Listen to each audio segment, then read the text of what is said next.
You heard the news, didn't pass. Nothing new, stays the same. I'll go insane, change my name, take a chunk out of my brain. Tell me something I don't know.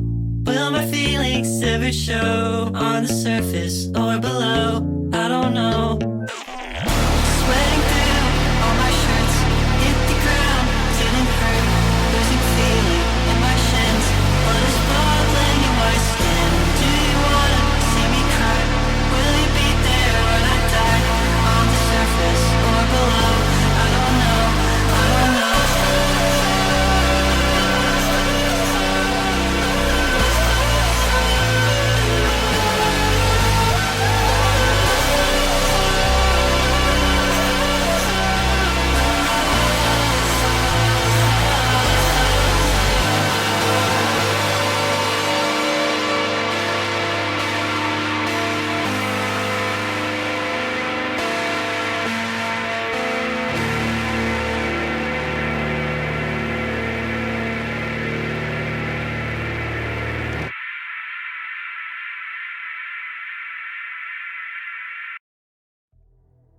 The Toronto Blue Jays are at a crossroads of their franchise's history.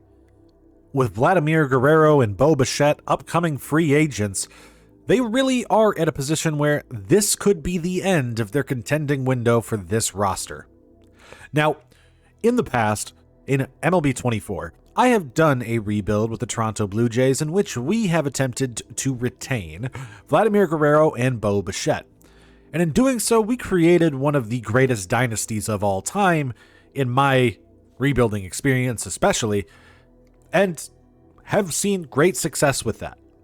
In addition, watching our Angels rebuild, Vladimir Guerrero became one of the greatest players of all time when he was signed with the Minnesota Twins. And so, today, we are going to take a slightly different approach to rebuilding the Blue Jays than most rebuilds will. 10 years ago, in 2015, the Toronto Blue Jays fielded an ALCS contending team who won the AL East and really built a team that many of us who have experienced or have watched the Toronto Blue Jays will remember fondly, especially due to the MVP season of Josh Donaldson and the historic bat flip of Jose Bautista, which eventually led to the Brogan and Odor punch and all of that fun beef in the mid-2010s. Now, the interesting thing about the 2015 Blue Jays and why we're focusing on them is they did not build the team through traditional means. If you look at their starting 9 batters, Russell Martin, Justin Smoke, Ryan Goins, Jose Reyes, Josh Donaldson, Ben Revere, Kevin Pillar, Jose Bautista, and Edwin Encarnacion, only 2 of those players are original Blue Jays, homegrown, Kevin Pillar and Ryan Goins. And Ryan Goins himself is a utility batter, somebody who played many different positions and was not necessarily a plus batter. Neither was Kevin Pillar, being a more defensive outfielder. Taking that approach, looking at that as their batting lineup, their starting pitching lineup also being similar with Mark Burley, Marco Estrada, David Price, R.A. Dickey. They are not a team that built a lot of players through the draft. In fact, very, very little. Most of these were redemption stories, like Jose Bautista, who through the first 5 years of his career was one of the worst players of all time. We want to try to recreate this experiment. I think in MLB 25, with the brand new free agency system, we can really try to build a team using this strategy, trying to find free agents, Rule 5 players, and trade assets on the fringes to build a roster. And so what we are going to do, instead of just rebuild through drafts, we are going to, in fact, set ourselves a limit on homegrown players that can play a certain amount of games.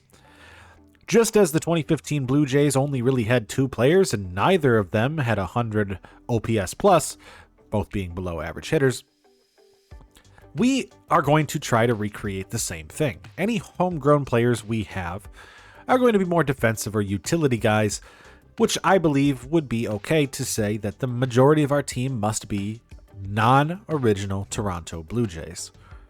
This means, by proxy, that Vladimir Guerrero and Bo Bichette must go. We will still attempt to contend this season, as they do have a shot this year, but when free agency comes, Vlad and Bo will no longer be on the Blue Jays. This issues me a challenge. I'm not going to get any assets back from them. I'm not going to return or retain any value in any trades from them, and any trades that I eventually do are going to take me time to develop these players. And so, to recreate this team, I think we need to set some other goals on top of that. I would like to have a large award winner, whether that is an MVP or a Cy Young. I do not want to restrict myself, as I believe we could take a full pitching approach rather than just a hitting approach. And it's not unbelievable, as David Price did finish second in the Cy Young in 2015, though he was traded at the deadline, and that is why they received him. On top of that, we also want to try to redeem another player. Just as we had with Brendan Rodgers and our Angels rebuild. Please go watch that if you have not watched this. One of the greatest rebuilds I've done. Absolutely love it. We also want to try to redeem somebody else. Like Jose Bautista, we want to turn another player into a potential Hall of Fame player. Will Jose make it? I don't know. But we want to try to create somebody who can get what, at his peak, an 8-WAR season, a player who can contend for awards. Maybe this is the same guy who wins that MVP, but I do not want to restrict myself to that limitation. That seems very strict. We will finish whenever we end up winning a World Series, something the 2015 Blue Jays were unable to do. And so we wish to complete this that way. Let's take a look at our roster and see who we are not going to be able to keep and who we may be able to keep in the future. Taking a look at the Toronto Blue Jays pitching staff, we don't have a whole lot of homegrown talent, mainly just Bowden Francis, who is a 28-year-old pitcher, and Alek Manoah, who is 27 and has kind of regressed from his peak back in 2022. On top of this, that means that we have pitchers who could be long-term goals, as though they are a little old. Kevin Gausman is 34. Jose Barrios could be an interesting piece, as he is originally a Minnesota Twin and could be our ace. And then Max Scherzer is 40 years old and not likely a long-term solution. This also means that top prospect in our system, Ricky Tiedemann, likely would not be a forever Toronto Blue Jay. He will be a large piece in us making a move, but we will not see him end up on this team. In the lineup, we have a little bit more leeway. While we will not be able to retain Bo Bichette or Vladimir Guerrero, most of the rest of the players on this team are not original Blue Jays. Andres Jimenez, Dalton Varsho, Ernie Clement, Anthony Santander, none of those players are original Blue Jays. They could be pieces that we can keep for a while. Now, the lineup necessarily isn't the best, but I do think with Santander especially, we have some potential in this roster to retain and compete and not having to reset this team entirely.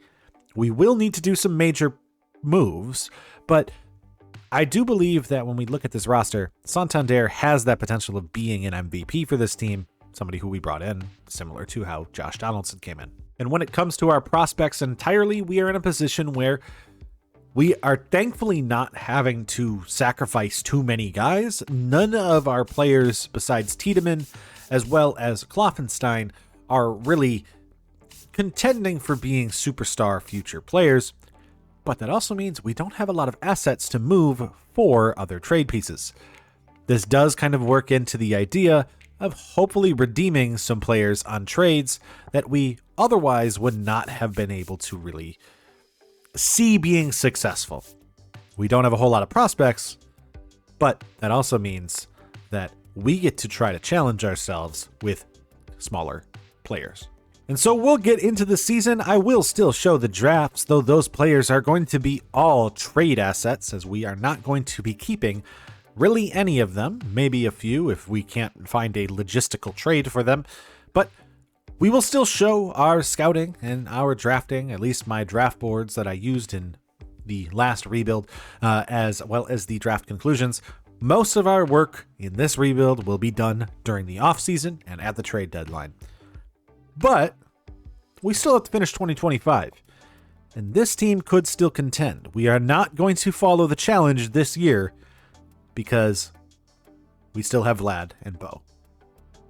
Let's see if we can win one before we start our real challenge. Scouting for this rebuild is going to go a little bit differently than in most rebuilds that I've done, and that's because we can't keep the majority of the players that we draft.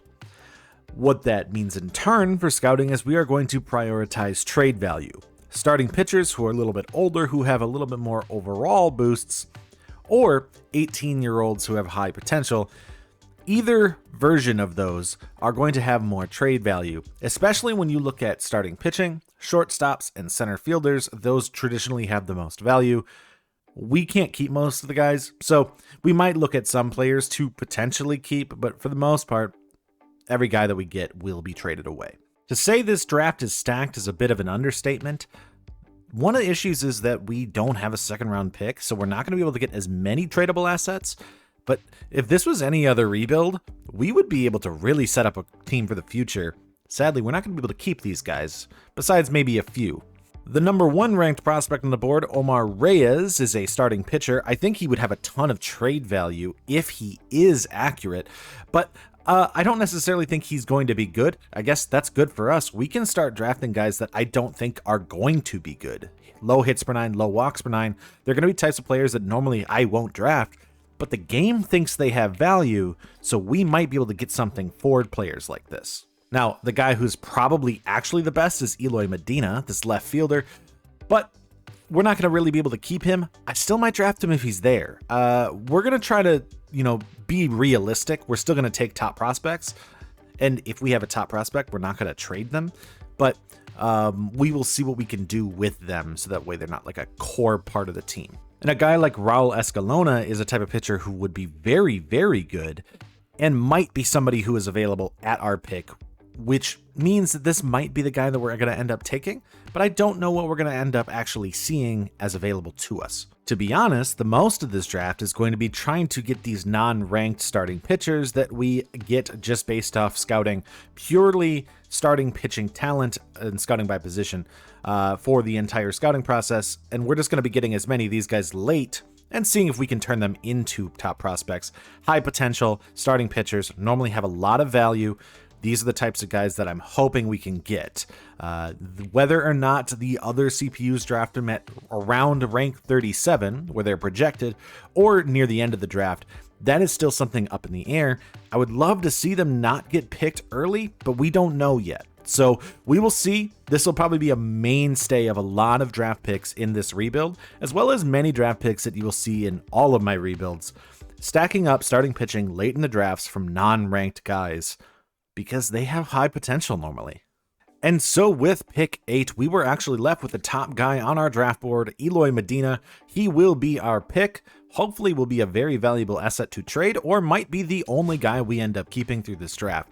The rest of my guys will often just be pitchers that were non-ranked. Let's see how we end up doing.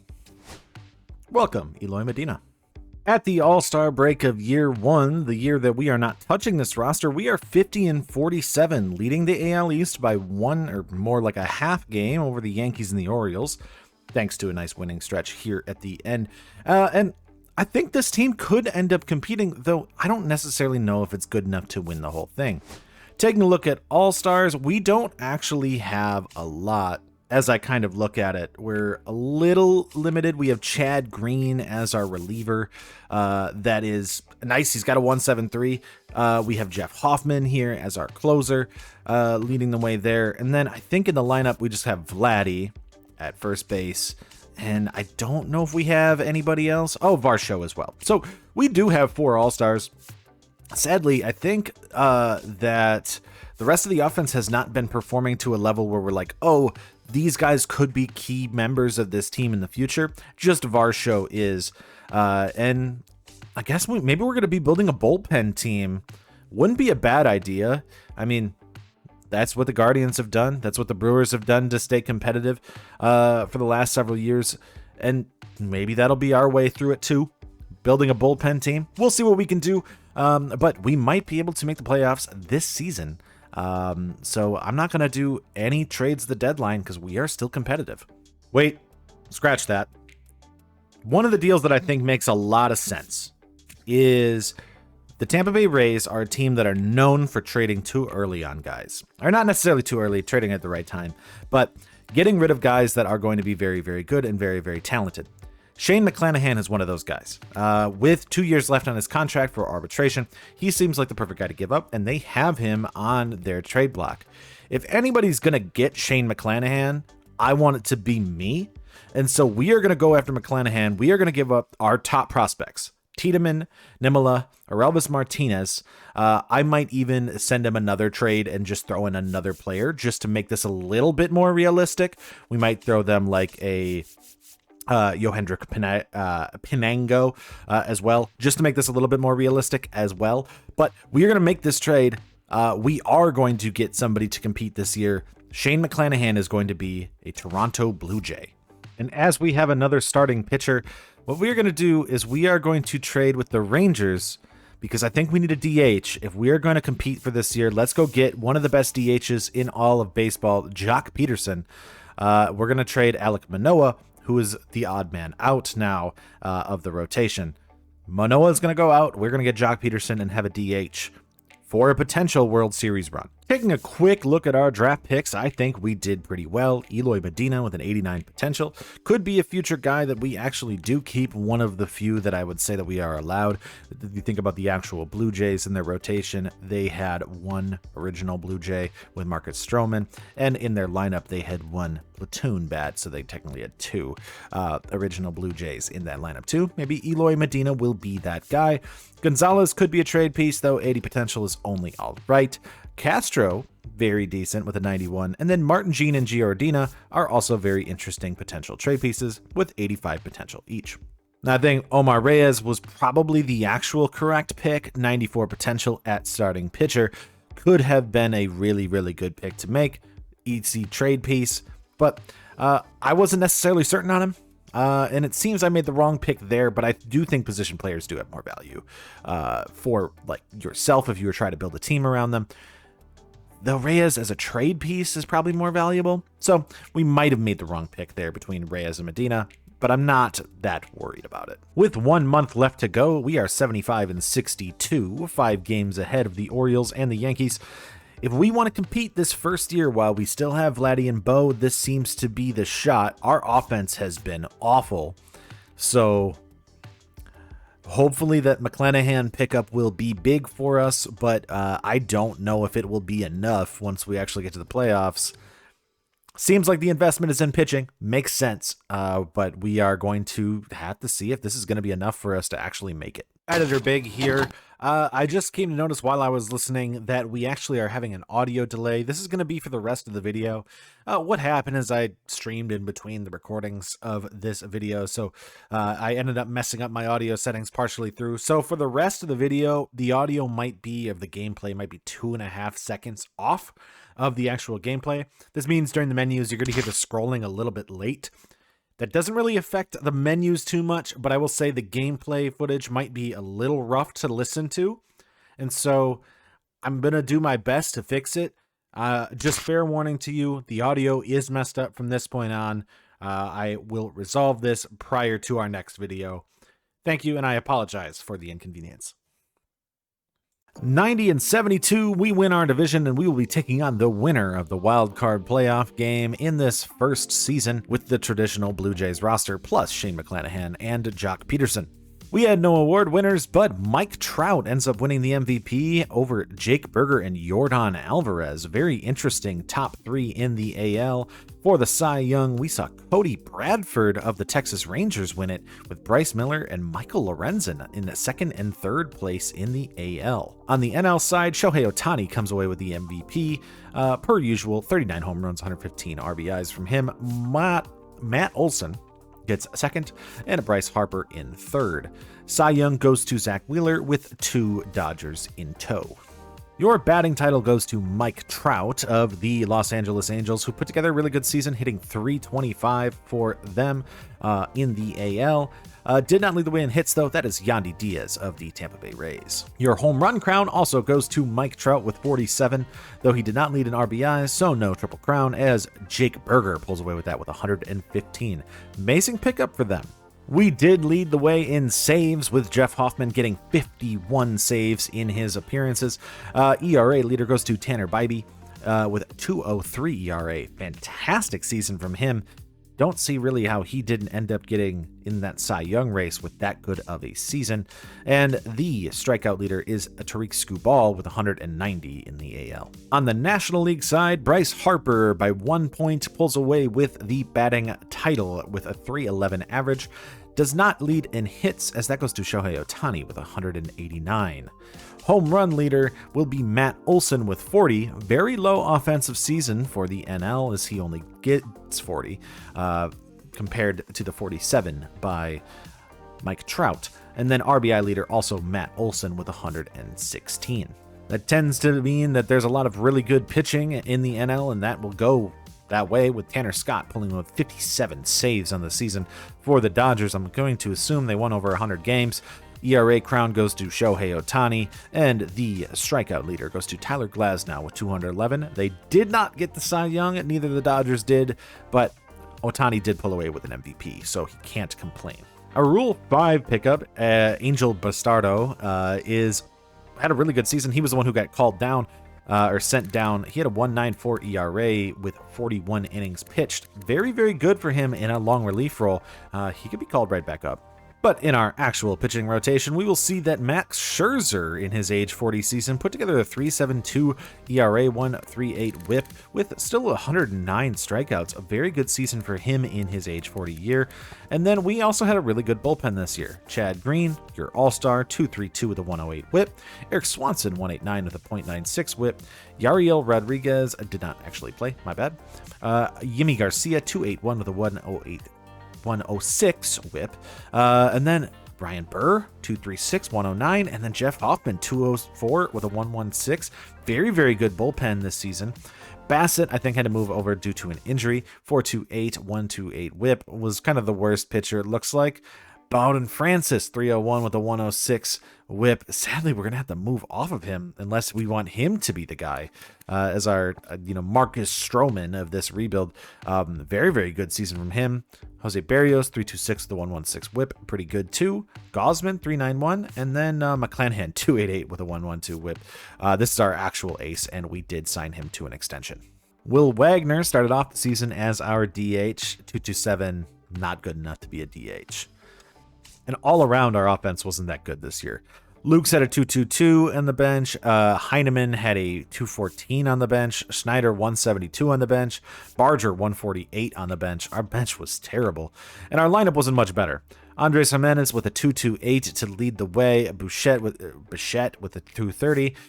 Now, Vladdy was good. 38 home runs, 99 RBIs with a .303 average. He pulls away with a .950 OPS and a grand total of 5 WAR. Very good season for him, but some team's gonna have to pay a lot for him. It'll be fun to see. Santander, all right, 34 home runs, 241 average.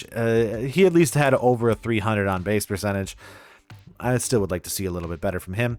Clement, 247, not bad. Jock was all right. It wasn't necessarily a great pickup, it seems, but better than what we had, it seems. Springer, not good, 201. Kirk, 241. And Varsho was pretty good with a 267 and a 332 on base, also playing probably elite defense. He's going to come up with a 5.5 WAR. Did he also get a Gold Glove? Yes, he did. So offensively, very, very weak team, though might still be enough to compete knowing that our pitching staff was that good. Let's see how we do in the playoffs. For our wild card, or I guess our ALDS matchup, in the first playoffs that we have against the Detroit Tigers, it's going to be a great matchup. McClanahan versus Skubal, Francis versus Flaherty, Berrios versus Olsen, pitching versus pitching. Let's see how we can do. Can we advance to the ALCS? We're going to take game 1, lose 0-4 as we do not get in the offense. McClanahan gets lit up in the game 1. Game 2, Bowden Francis versus Reese Olsen. We win that one 10-0. Our offense does wake up as we see home run from Jock, 3 RBIs from Jimenez, 2 from Vladdy, 1 from Jock, and then 4 from George Springer. Did he get a grand slam? He might have, or he did have 4 hits. Very, very good game for George Springer. All right, game 3, Berrios versus Flaherty. We lose that one 5-7. We are down. We are going to go Scherzer versus Manning in game 4. Will it be enough? We do win. Going on to game 5 for Gausman versus Skubal. Do we want to go? I think Gausman will be enough. Gausman versus Skubal in game 5. We lose to the Tigers. Maybe I was wrong. Maybe I should have switched back to McClanahan. But sadly, the Vladdy and Bo Bichette era is over here in Tampa. Not Tampa. In Toronto.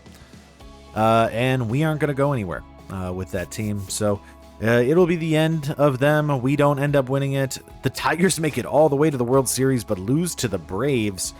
That's crazy, actually. Did not expect to see them. And Seattle was the other team in the ALCS. Your award winners, Michael Harris wins the World Series MVP, Riley Green on the postseason, and Ozzie Albies as the Braves winner. So this offseason, I'm actually going to show a lot more because we are going to be spending so much time in free agency, but we are going to let Vladdy go. This is going to be a new team next year. I'm still going to offer him the qualifying offers so we can get picks and get more prospects back, but we'll see what this team looks like for 2026. We're actually going to start this free agency pretty small. I don't necessarily think this free agency has a lot of guys that we can really optimize.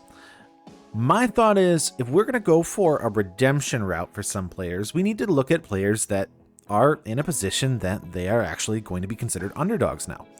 Walker Buehler is one who was a top pitcher not that long ago. But after a few poor seasons, we're starting to look at him as a lowly prospect. I think he could still end up being something if we give him a shot. I'm going to try to underpay him. Granted, he's going to be cheap for us, but I think he could be a player like that. Luis Arias is always a great bet if you just need consistency, and he just had a really, really bad year, meaning that I do think that his value will be lower than ever. Arias could be an interesting player, and Cedric Mullins is in the same position. When we looked at him in 2021, looked like a very, very good prospect. Not prospect, I can't say that. He was in his late 20s, but a very, very good all-star player. And he has since regressed. And I think if we look at players like this could be a really interesting way to build this team, looking for diamonds in the rough more than anything.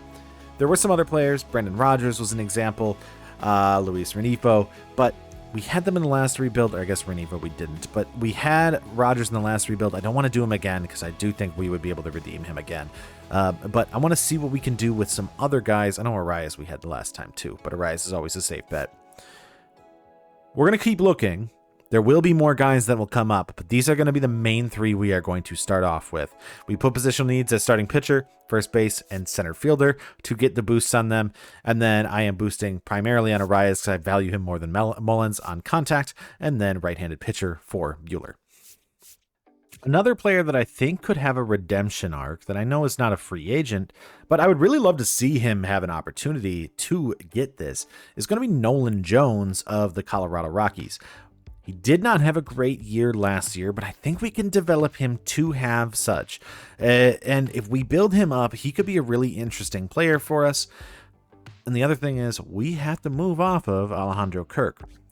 I think the Rockies, who do not currently have a catcher, really, besides Drew Romo and Hunter Goodman, could be the team for that for Kirk. We're going to need to get a catcher then, but Nolan Jones would not be a bad move, I think, for us if we're trying to redeem some players. So we're going to get Nolan Jones in our left field for Alejandro Kirk as we move off of him and move into our next era. And as we continue to look for redemption projects as well as catchers, I think there's no better fit than Henry Davis, who has, number 1 overall pick, has been a disappointment up to this point. Henry Davis could be a starting catcher for us, and as I'm looking at prospects that we have to give up, I don't mind giving up Adam Macko to get ourselves a potential starting catcher. Maybe Davis will end up being good. Probably not, but it doesn't hurt to try. Henry Davis for Adam Macko will be another redemption project on our team. And so as we take a look at week 3, we are mainly focused on just building up the interest on these players, especially as I'm trying to get very cheap contracts for them. I don't necessarily care about getting, I need to have Walker Buehler. I need to have Luis Arias. I think we can get them. And then the question is, how cheap can I get them for? I'm going to lowball them, essentially. And if we can get them up to high motivation right now, where it looks like, especially with Walker Buehler, nobody's talking to, I can probably get him for a really cheap deal. At age 31, maybe we can talk about 3 years, maybe 18 million. And then I've got an interesting, whether that's a starting pitcher or a long relief pitcher, very interesting player.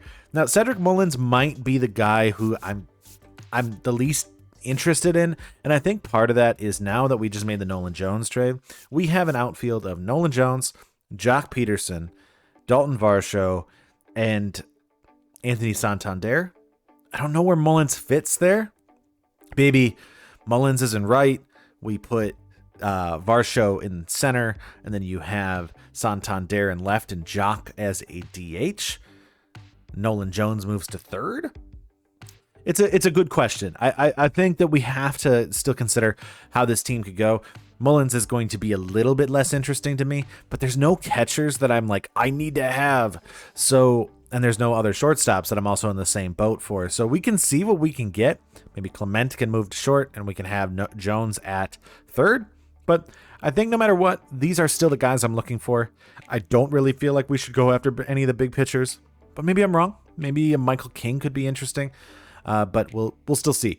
We're going to continue to rack up the motivation. We are not going to be the first team to make an offer unless we are in a really good position to, maybe with Arias. And now that I see that Arias is talking to the Marlins are a team that have the money, I guess, to spend because they have some extra, though. Are they really going to do it? It just doesn't even make sense for him to go back to Miami. We are going to make the offer for him right away. We're just going to give him what he wants, though I'm going to give him 4 years because he is Arias. He should be very good. I wouldn't mind paying him about $7 million. I think we'd be okay if this is the deal that we end up giving out. I don't need to get him super cheap. And since the Giants are going to offer Cedric Mullins, I don't necessarily think it makes a lot of sense. We were going to do it if we were going to get him cheap, but because we can't get him cheap, because I'm going to guess the Giants are going to try to go, I'm going to offer a cheap contract. We're still going to lowball. I don't think we're going to get it, though. If I get him for 5 years, $10 million, or maybe, but I doubt we're going to get this deal. We're going to offer the contract. And we'll see what we can get if they make the move. Will the Giants make the move, or have we just been strong-armed into this contract? The Giants made the move.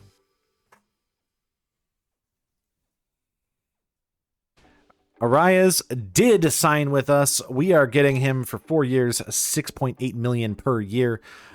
So he is coming to the 6 with us. And we have a first baseman now. And now that we have that on the board, Buehler is getting up to 81%, and still no other teams seem to be interested. Michael King is going to go onto our board as the next potential guy that we get up to. Did see the Orioles were interested in getting him. We are going to shift our interest out of center field now. We no longer need it because we have so many outfielders. We're going to look at shortstop or catcher, actually catcher and shortstop, because we have Luis already now. And we're going to move our desires mainly into pitching. We're just going to look at these two guys. They're both considered power pitchers. That's our main focus. We're going to lock in these guys for now, but I do want to see what other guys have become available. Eflin is an interesting guy. Fetty is interesting. And as we look at catchers, I think are the main thing. We might need a backup catcher. We could look at a Gary Sanchez, though he's 33, or a Blake Sable, who's a very interesting cut. Could be an interesting backup catcher for us. I might look at something like that. I think we'll look at Sable and put him on our board because he's not going to ask for a lot of money. And, well, we do need a backup catcher. I wouldn't mind him. As we can see, Michael King will be a hard get, but still nobody is interested in Walker Buehler, so we can continue to wait until he maxes out his motivation, meaning that then we can get him for the cheapest as possible. Sable is in the same boat. He's at 72%. We are kind of going to just scrape the edges. Maybe we'll get lucky with Michael King. We're going to wait for somebody else to make an offer, and if we get a good deal on Michael King, maybe we'll get him, but I don't necessarily know if he's in our window. So, because if we spend a lot of money, then we won't be able to get other guys. We'll see what it ends up being. And now with Walker Buehler at max motivation, what we are going to do is we are going to offer him a long contract for very cheap. 4 years, $5 million per year. This would be an absolutely amazing deal. And at 84% motivation, still very, very high. Will he accept? I don't know. But could end up being a steal for us if he ends up being really good. And we did it. We got Walker Buehler for only $5.5 million per year. He's a 72 overall. Granted, he might not be good, but in a long relief role, I'll take it. He could end up getting back into the 80s. We don't know. We could really end up reviving his career, or maybe we just don't, and we made a bad deal, but at least he'd be cheap to get off of if we need to. We can be honest with ourselves. 2026, this team is not that good. It's not going to be that good this year.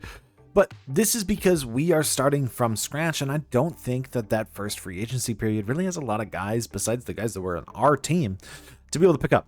And because I also didn't get the top-end pitchers, we weren't able to really just stack up our rotation, but I think we have room to potentially do so. And we've also resolved a big issue, which is getting rid of and moving forward to complete our challenge and getting rid of most of the actual Blue Jays. And so for this season, our pitching rotation is a little thin.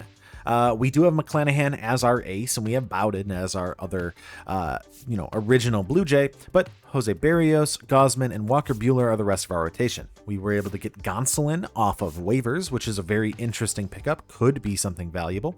Chad Green, Eric Swanson, and Dylan Coleman as our Rule 5 pickup in the bullpen, and then we still have Yimi Garcia. Ryan Burr was good last year, and Jeff Hoffman as our closer. Our pitching rotation is still very, very good. It's the lineup that is going to be a little weak. I think we have some high potential players in here, but I don't necessarily believe in all of them yet.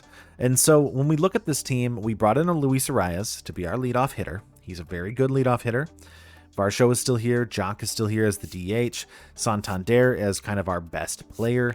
Ernie Clement is going to play shortstop. Nolan Jones, I think, is our big, interesting pickup. Could be our Josh Donaldson, maybe, if he ends up developing like I believe he can. Davis Schneider is still here. Andres Jimenez was really bad last year. Good defensive second baseman. And then we have Blake Sable, who we brought in as a backup catcher. He's going to platoon with Henry Davis this year. We still need to make more moves. More moves to be made. The main thing is we need to develop these guys to redeem them. We might have a down year or two here, but we have a lot of the core pieces now. Still need some more. Still need to make some big investments, but I'm pretty happy with how this team looks. Name-wise. Will they develop is a different question. Another absolutely stacked draft, this time mainly with only pitchers though. Didn't see a lot of really good position players, but a lot of really, really good pitchers, which is good for us because we are attempting to get as many pitchers as possible. Anyways, the top guy being Alex Fernandez, we're not going to be able to get him, but this could be generational talent at pitcher. I would guess he will end up being the #1 overall pick, but we'll just take a look at him once he gets drafted by whoever takes him. Really, the top guy that I think that might be able for us to get is Johnny Story. He is ranked 28th. We have him ranked 2nd. Could end up being available for us. Probably not. It's kind of who I hope is available. He's 18, high potential. Could end up being a stud. Doubt he's there. Really hope he is. A very interesting guy who I think might be available late for us. I don't think he's going to go high. Alexi Guevara, non-ranked, our rank 5. And the top position player for us is Buck Steen. I mean, if he's available, maybe we take him just because he is a position player, and sometimes you get those positional needs. Could end up being interesting. We'll see. Sadly, those guys were mostly all gone, but David Chu is still here. 81 to 96 potential. Pretty much a sure thing. We're going to take David Chu with our first pick. At the All-Star break, we have a lone All-Star in Jeff Hoffman, our closer. He's a 90 overall, but he's not really even playing that well either this season. We are not doing great, but we're not out of it entirely. We are 47-49. Our pitching is good. Our offense has been horrendous. Did I make mistakes? Probably. I don't know if I've made all the right moves here so far. I mean, we're still in contention, but I almost would rather just be tanking at this point. But we'll have to trade some guys away, I think, here at the deadline. See what we can get back for some of these expiring deals. Maybe we'll get something of value. I don't think this is a contending team. Pitching staff has been great, at least the top end of it, but it's not been a good team. Our first move is going to be moving off Jock Peterson. He's on an expiring deal. The Mariners are contending for the AL West. We're going to get Tyler Locklear back in return, who might not be much of a prospect, but could be something. The other large deal we are going to do is going to be with the San Diego Padres. We are going to be trading away Kevin Gausman, who's in the last year of his deal, and Yimi Garcia, who's in the last year of his deal, for a prospect package. I want to get Yendry Rojas, who high contact, might not have a high potential, but high contact, to me, that has some value. We're also going to be getting back Luis Patino, who I do think could be a nice redemption project for us. I generally like him in this game. I could be wrong, though. And then Cash Mayfield, a prospect, pitching prospect they have that I think could end up being good. Essentially, none of these guys could work out, but doesn't hurt to make a deal when we're not going to be keeping Gausman or Garcia. And taking a look at our draft, David Chu, 89 potential, Monticelli, 94, Alexi Guevara, 94. I mean, I think we did a very good job. We even got Wooten was kind of a miss. I mean, 80 potential. But Derma, 84. A random reliever in Esposito with 84. And then Dickens, which was like pick 193, having 75 is also pretty good. Not a bad draft from us. Buckstein was pretty good. 87 potential, high power, though. I don't necessarily know if that'll end up being that great of a player just because that contact is very low, but I could be wrong. We'll see if Steen ends up showing up in some records down the road. And I think the big one, Alex Fernandez, was a 95 potential, 70 overall. Very good player. The Rockies got a really good ace for their future. Despite having a negative run differential with 1 month to go, we're only 4 games behind the A's. While I don't think that we could get there, simply just because, once again, we have a negative run differential, our offense is not good, and our pitching staff is not that great, it's okay. There's a chance, and if our island of misfit toys is a wildcard team, then wow, I'll take it. Our lack of talent eventually catches up to us. We go 77-85 and miss the postseason this year. I'm not that worried about it. We are in a very tough division, and I think our guys could be developing, but we definitely need to make some more moves. I'm not very happy with this roster. Taking a look at award winners, Rafael Devers wins the MVP with 42 home runs for the Red Sox. Didn't see him win one at all before. He's never really been as good. I think really good development for him this year. Was not expecting to see that. Walker in second and Brent Rooker in third in the AL. The Cy Young goes to Kyle Bradish of the Baltimore Orioles, with Pablo Lopez and Bailey Ober finishing second and third for the Twins. On the NL side, Kyle Schwarber ends up getting an MVP with the Atlanta Braves hitting 50 home runs this year. Alonso and Shohei in second and third, but Schwarber really with the surprise. Roki Sasaki winning the Cy Young. Though I would say that Christopher Sanchez maybe deserved that more. I don't know. Your AL League leaders, your batting title goes to Rafael Devers hitting .317. For the Red Sox, Duran was actually right behind him. Did not lead in hits, though, as Colt Keith of the Tigers had 197 hits. Your home run leader was Aaron Judge with 43, and your RBI leader was Christian Walker. For pitching, Mason Miller of the Athletics gets 51 saves and leads the way there in the AL. ERA goes to Pablo Lopez with 218, 3 Orioles right behind him, and then your strikeout leader was Kyle Bradish of the Orioles with 198. On the NL side, Christian Yelich hits .335 and wins the batting crown with a lot of hits too. 226 hits for Christian Yelich. Amazing season for him as he starts to lead the way there. Home run leader, though, was Kyle Schwarber with 50. Looks like Schwarber only got broken up by that Christian Yelich, 2 points away from a triple crown. For the second straight year, Tanner Scott leads the way with 51 saves for the Dodgers. ERA crown goes to Christopher Sanchez, who we had mentioned. And then your strikeout leader was Roki Sasaki, ending up why he probably got the Cy Young Award. 4 Dodgers pitchers with over 190 strikeouts. Our rotation this year was pretty solid. Tony Gonsolin pitched 89 innings with a 3.43 ERA and a 1.22 WHIP. Pretty good for a long relief pitcher. Glad that we picked him up off waivers. Chad Green, not as good as he was last year, 4.96, 1.26 WHIP. Swanson with a 4.02. Dylan Coleman was a very good Rule of 5 pickup. 2.29 ERA, 1.33 WHIP. Very good in his 63 innings.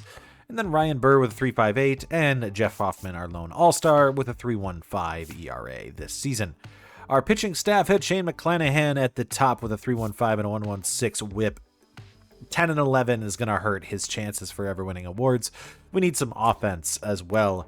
Bowden Francis with a 3.08 and a 1.04 WHIP. Our top 2 guys have been pretty good. Berrios with a 3.4 has also been very good. Buehler was pretty mediocre this year, but I mean, when you think that we are paying him $5.5 million, it's not that bad. Could be better, but we'll take it. And then Kiter Montero came up after we traded Gosman, 5.53 with a 1.27 WHIP. Not great, but I don't have a lot of options. We're going to have to sign some pitching in free agency. Our lineup wasn't good again. Henry Davis was not necessarily the best pickup for us, hitting 188 this past year. Thankfully, we've got a lot more time with him to develop, but yeah, not that great of a season. He's getting better, but we'll take, I mean, it's not good enough. Luke's a very small sample size. Barger never played. Leo Jimenez with the 270 average was actually pretty good for a bench shortstop, but don't necessarily know how much he's got for a run. For us, Luis Arias with a 295 average and 17 home runs. He played 146 games, ended up with 172 hits. I mean, pretty good shot for him as he gets a little bit of an improvement off of his really bad year last year. Back over an 800 OPS after 2 down seasons. Dalton Varsho, mediocre year, though he did get 33 home runs. Did he still have a good WAR? I guess is the big question because of his defense. Yeah. Because of his defensive ability, he will continue to get a good WAR. We'll take that. Will Wagner, 272 as a DH. Santander hit 239, not great, but still got 35 home runs this year. Still slugging pretty well, but 740 OPS. I need to see more. Clement played short this year, 20 home runs on the season, decent for him. Nolan Jones played third this year, 240, 11 home runs as he continues to get better. I think I'm actually going to officially change both of these guys' positions to shortstop and third base, just because I believe that's what positions they will be playing, unless we find some free agents this offseason. Schneider, not really worth our time in right field. Jimenez, meh, 247 for him. And Sable was a very good pickup. Love to see the development he brought in the contact department. So we do at least have a catcher for next season. The top pitching staffs in all of baseball, the Dodgers and the Twins make it to the World Series, with the Dodgers defeating the Twins. In that bout, they end up getting Mookie Betts, another World Series MVP, postseason MVP to Byron Buxton, and Mookie Betts as well, as the Dodgers win another one, their third in 6 or 7 seasons. And so this offseason, what we're going to do is we are going to pursue one ace. I think Freddie Peralta makes the most sense for this because I believe for a cheaper value, I think he still provides a very similar value to what Tariq Skubal will, or Garrett Crochet, which is Cy Young level talent, as a starting pitcher. Freddie Peralta as our ace. That would be interesting. Ryan Jeffers is an available catcher. I could go with him or Tyler Stevenson. I think Jeffers is better, and so I think we're going to go for Jeffers. It makes sense to go for Jeffers. And then our redemption pitcher will be Casey Mize, who I do believe could be very valuable for us, as pitcher 5, moving Walker Buehler to the bullpen, where I would say he probably deserves after last season, but I don't know. Jose Berrios hasn't been great either, so we'll just see where everybody's at. I do like the idea of bringing in 2 good pitchers in Mize and Freddie Peralta. I know he's a fan favorite in Toronto, but we're going to have to move off Davis Schneider. He just won't be able to stick around.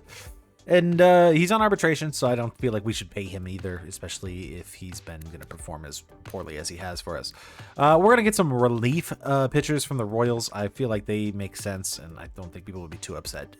Blue Jays fans won't be too upset with seeing him on the Royals. So we'll move him over there and get some relievers back in return. Angel Zerpa and Wendell Irwin, my bad. Another prospect I don't think we're going to keep is Addison Barger. Just doesn't make a lot of sense for us, and he really hasn't played that well anyways. We're going to move him to the Reds for 2 prospects, C potential prospects, William Bai and Evan Kavanaugh. Will Wagner had a very good season for us this past year. I think we're going to move off of him now, capitalize on some of his value. We're also going to throw in Chad Green, who I think is going to get worse after the season. I'm going to try to bring and turn those 2 guys into Tristan Beck and Sean Hegel, who I think could be good prospects for us, or at least relief pitcher prospects, simply because they might not play in the majors this year. Beck probably will. I don't know if Hegel will. But I like the potential of both of them. I think they're both good relievers, and we need to build up our bullpen anyways, so. We will be unable to get Freddie Peralta. It's the Astros.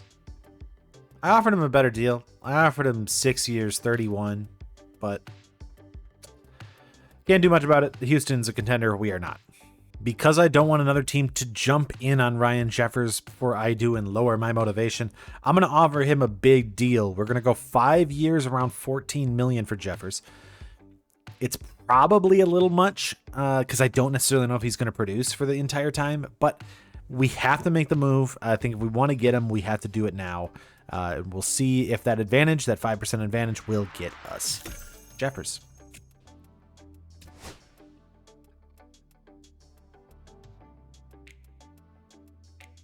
The pen comes in.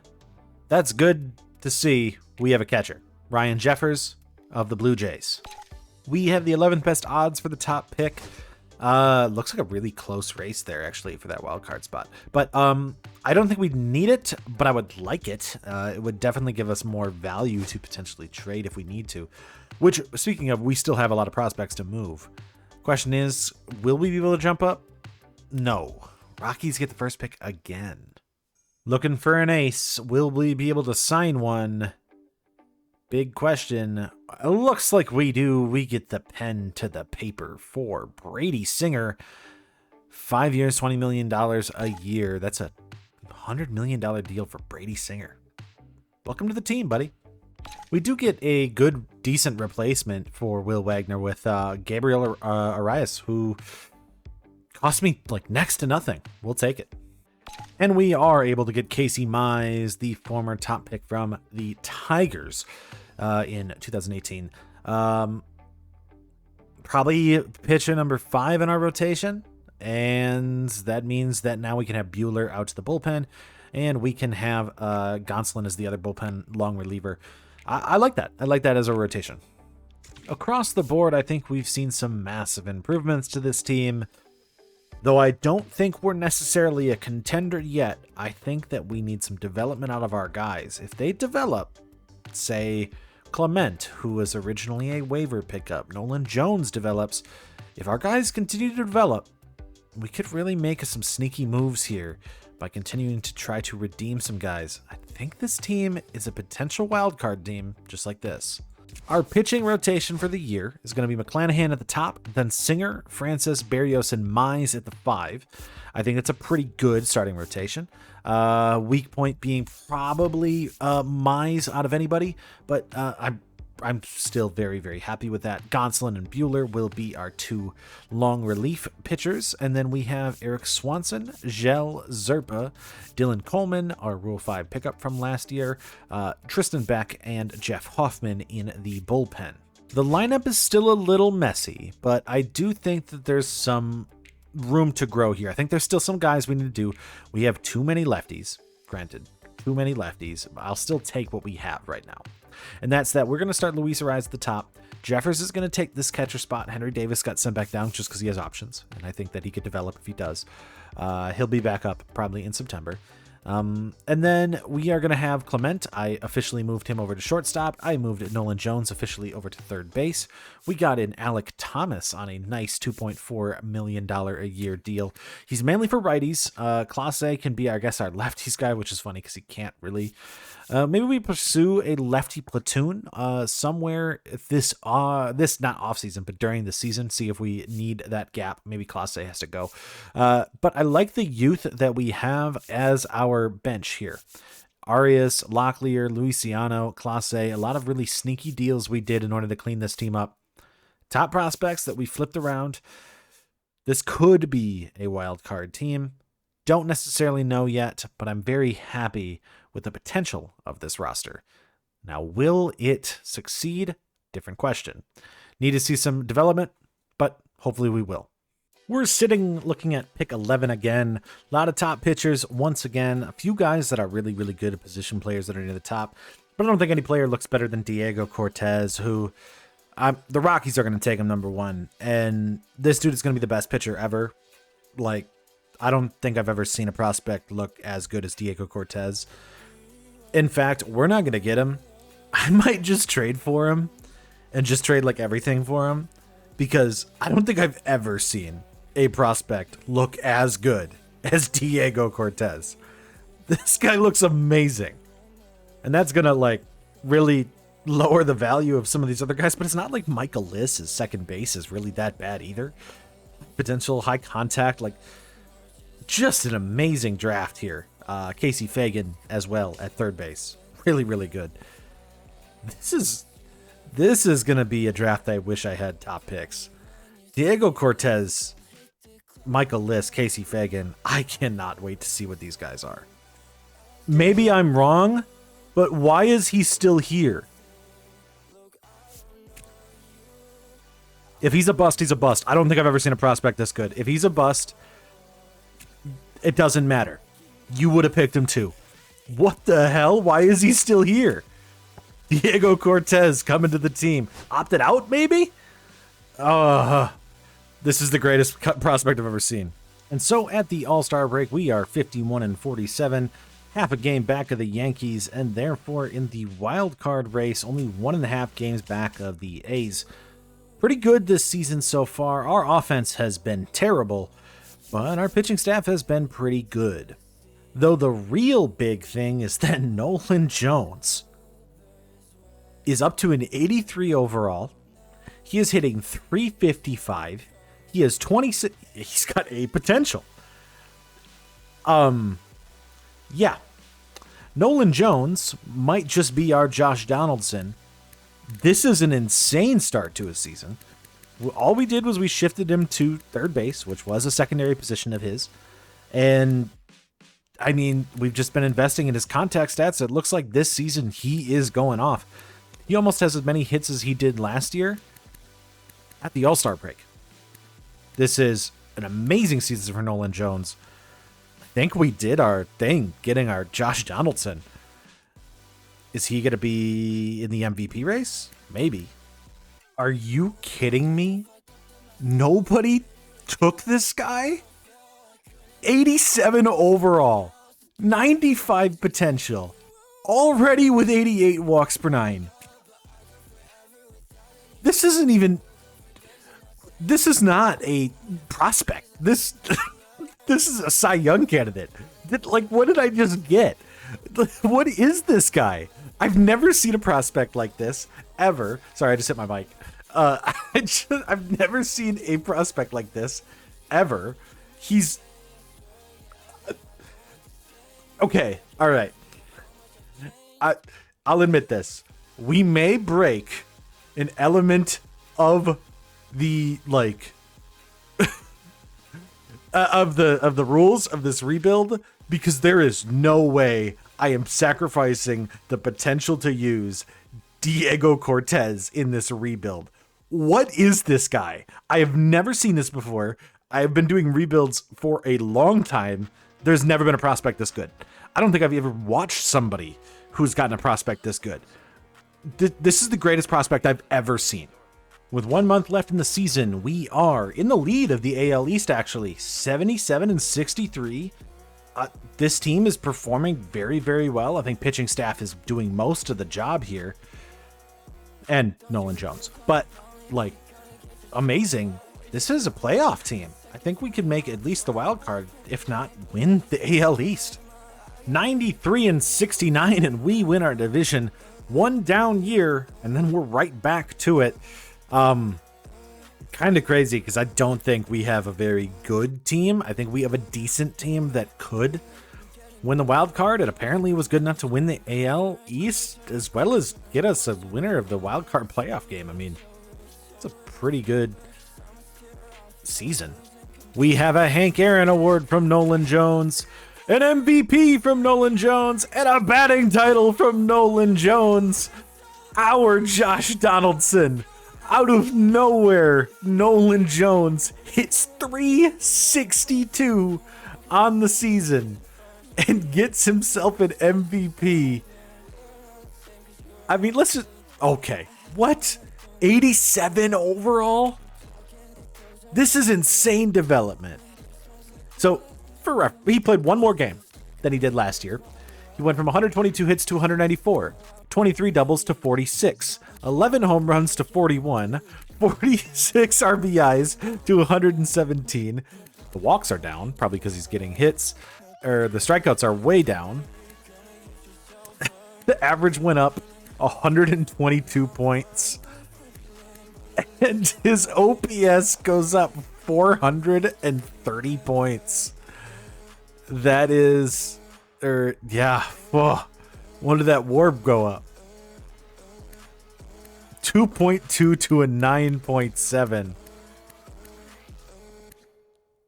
Talk about an improvement. This is his first All-Star game. We just made this guy out of nothing. Out of nothing. He is the best third baseman in all of baseball. Cy Young goes to George Kirby of the Seattle Mariners, the 2.4 ERA. When we look at the NL, Shohei wins the Cy Young on the NL side. Very good season from him, though it looks like Scooball probably deserved that over him. That's the wins thing. And MVP also to Shohei Ohtani, getting 48 home runs and 142 RBIs. Taking a look at league leaders, there's a lot of Nolan Jones on the board, and there's going to be a lot of Nolan Jones on the board. He led the league in average, hitting 362 on the season. Just an amazing year from him. He had the most hits with 194, and didn't end up leading in doubles. He had 46. Bobby Witt had 48, but in home runs, he was also up there, 41. Jordan with 46. Pitching in the AL, Josh Hader leads the way with 52 saves. ERA crown goes to Christian Javier of the Astros as well. And your strikeout leader was Freddie Peralta of the Astros. Kind of wish we were able to get him, but I think we did all right.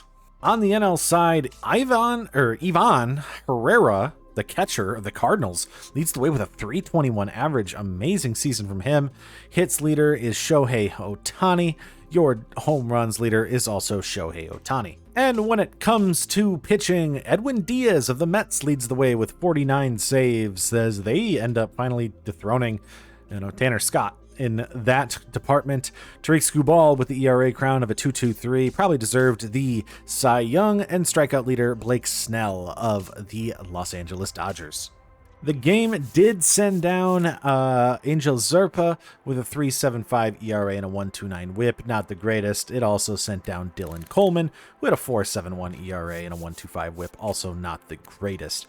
When we look at our actual pitching rotation, Walker Buehler, only 13 innings, but ended up getting a 2.77 in those 13 innings. Gonsolin had 49, 2.57 in that grouping. Swanson with a 4.02. Sean Hagel, 2.33, 108. Good pickup for us. And then Tristan Beck with a 3.36 and Hoffman with a 3.38. The actual pitching rotation had McClanahan lead the way with a 3.09 and a 1.11 whip. 169 strikeouts for him. Brady Singer with a 2.71 and a 1.1 whip. Great season from him and as our free agent signing. Francis with a 3.07 and a 1.07 whip. Berrios with a 3.64 and a 1.32. And Casey Mize, amazing pickup, 3 ERA, 1.13 whip. We are going to have to make room, though, because we've got the greatest prospect ever coming up next. So we're we'll have to see who's going to have to move around to create the space for him. In the lineup, they sent down Alec Thomas, who hit at a 213 average, 280 on base percentage. Terrible season from him. Doesn't feel like a very worthwhile contract for us. He was the only guy who got sent down. Oh no, Luciano also got sent down. Hit 219, also not very good. I see Locklear also got sent down. Hit 212. So our lineup has not been very good. Gabriel Arias, 217. And Clase did hit 278, so I think he could be that right fielder if we don't make a move in the offseason for a free agent pickup. The actual lineup, Arias hit not great. 267 from him, 255 from Ryan Jeffers. Also didn't hit that great. We had the insanity of Nolan Jones, and then Varsho hit 214. Santander hit 228. 236 from Ernie Clement, 228 from Sable, and 228 from Jimenez. I mean, the lineup was awful. If Nolan Jones was not on this team this year, I don't even see how we make the playoffs. This is one of the worst offenses I've ever seen. But it was enough because apparently Nolan Jones went up, I want to say 11 overall points this year. His potential went up. I mean, I don't know what his potential was originally. I know it was a B, but this is not what I expected when I signed him. I mean, I knew he was going to be good. I knew he was going to bring some power, some contact. I was hoping that we could get him to like an 84 or 85. He could be serviceable at third base or left field. Did not expect an MVP from Nolan Jones, especially this early. 2027 Nolan Jones. Amazing season. And so, as we make our playoff appearance, we are going against the Cleveland Guardians, who are going to be coming off a wild card round.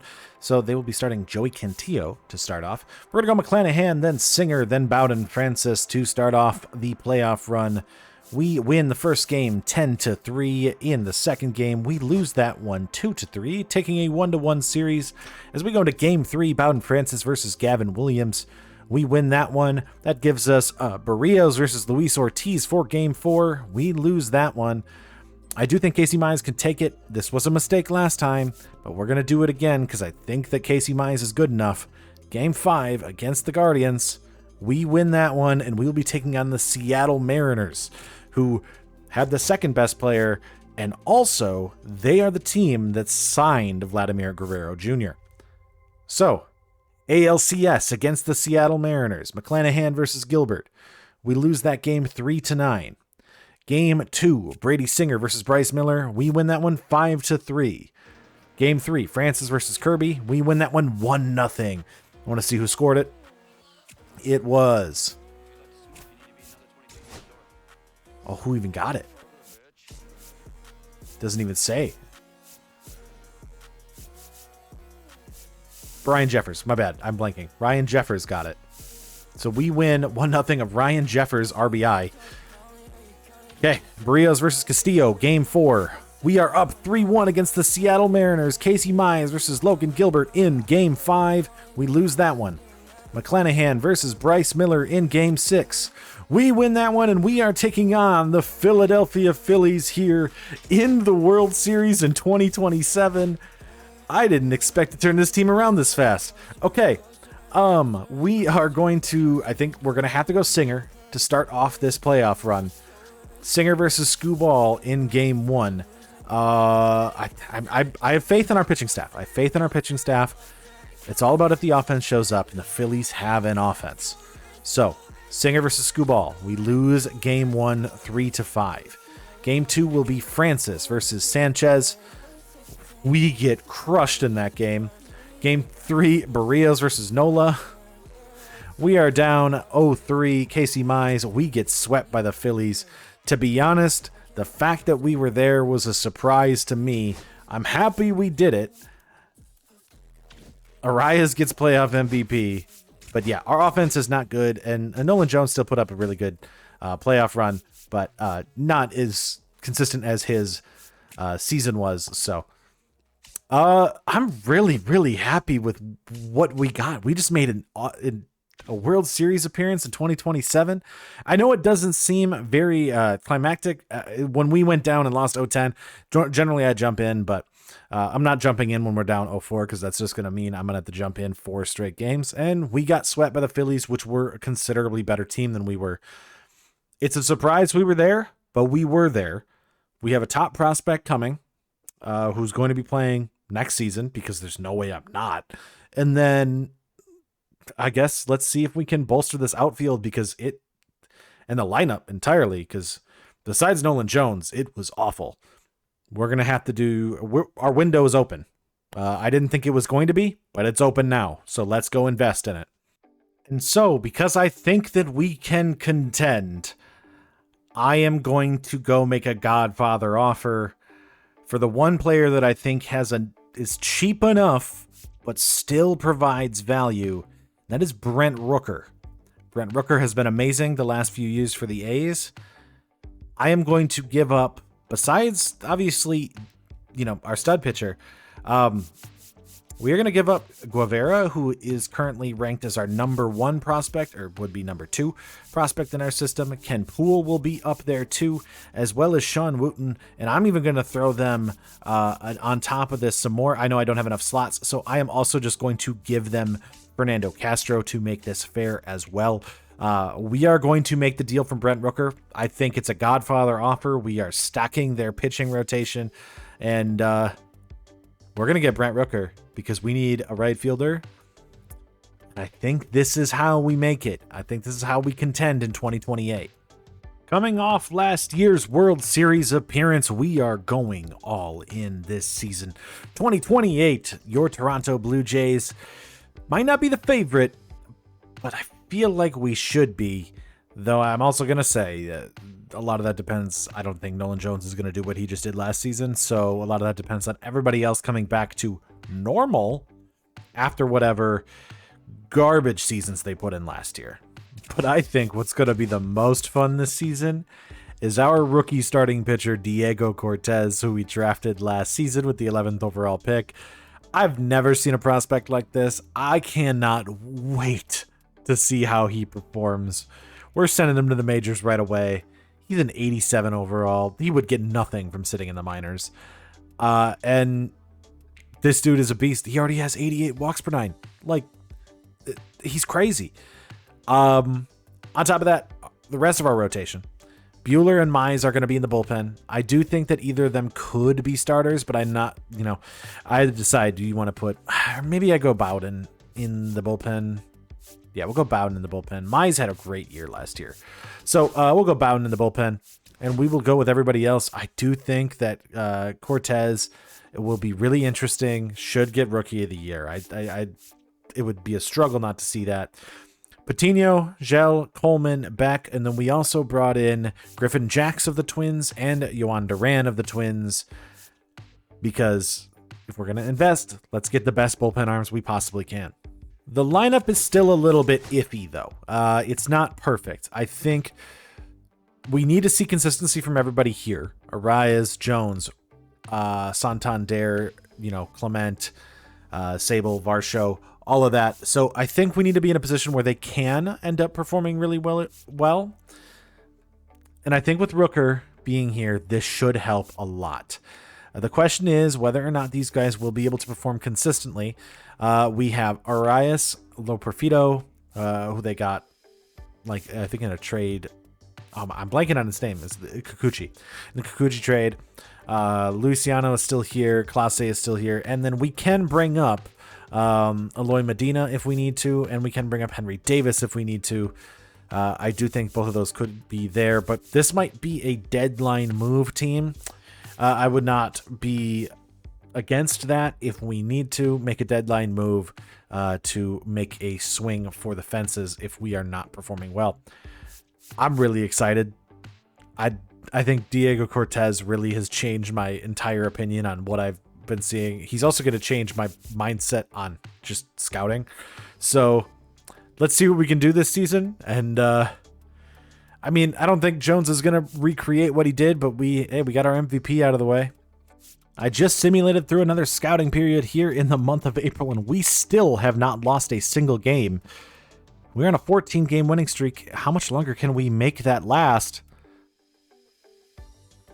Okay, that's 18.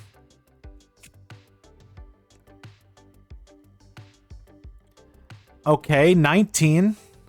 19 games before we lose here on the 22nd. We won 19 games to start off the month of April. Ernie Clement is putting up negative WAR right now. I think we need a better shortstop. And so we're going to trade some of our prospects. And I think one of the big ones being Monticelli. But we're going to get Xavier Edwards. I just believe in him. He's generally very, very good at getting on base. Very productive. He'll just be a better fit. We'll still keep Clement on the team. I'm not trading him away. We're trading away prospects, Luisiano, Cal Stefan, and then Monticelli as well, being the top guy that we're trading away. But I think that getting Xavier Edwards would be great for us. And I want to say he only has 2 years left for them. He'll be a perfect fit, honestly, to help support Santander, Jones, and Rooker, to be able to actually get guys to hit in. As we are a contending team, this is probably going to be the last draft that I end up showing.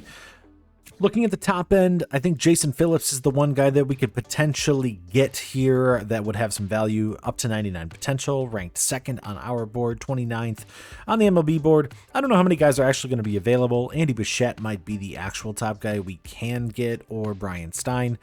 One of those two end up probably being the more available guys for us, the top pick. Seems like they made it pretty easy for me. Andy Bichette will end up being our top pick here. He was still available. There are other interesting players too. I think Ryan Hawk is also very interesting, but we're going to go with Andy Bichette with our top pick and see maybe some of the other guys will be available too, but probably not. So Andy Bichette will be our pick for this draft. At the All-Star break, we are 59-37, leading the way, though we are in a little bit of a slump. As of late, losing 7 of our last 10 games. It has allowed the Red Sox and the Orioles and the Yankees, for that matter, to all kind of come back into the division after our amazing start. I'm pretty satisfied with where we are at, especially because we have had some very good seasons, especially Shane McClanahan with a 2.3 and a 95 whip right now to start off the season. Very, very good start from him. We've had a decent amount of All-Stars this year. Yohan Duran getting an All-Star as well. And then I want to say that I also believe, not for Nolan Jones this year, which is interesting because I do believe he's been playing well enough to deserve so. And then Brent Rooker in right field. Interesting that Nolan Jones didn't get it. I want to show lineup-wise. He is hitting 308. It's a 90 overall. But no All-Star for some reason. 308 and 21 home runs at the All-Star break and not an All-Star. Snubbed. So you're telling me we got Diego Cortez and then we also got a 99 potential Andy Bichette too? Why is this? I don't. Okay, look. When I decided on the goals for this rebuild, it was because I know that generally when you take a look at like the Blue Jays and Vladimir Guerrero, as well as when you add prospects, it's going to be a pretty easy rebuild to do. So I was avoiding that. I did not expect to see the amount of amazing prospects that we've seen in this rebuild. I think what we might do once we complete the goals, which I hope is soon, I think this season could have the shot for it.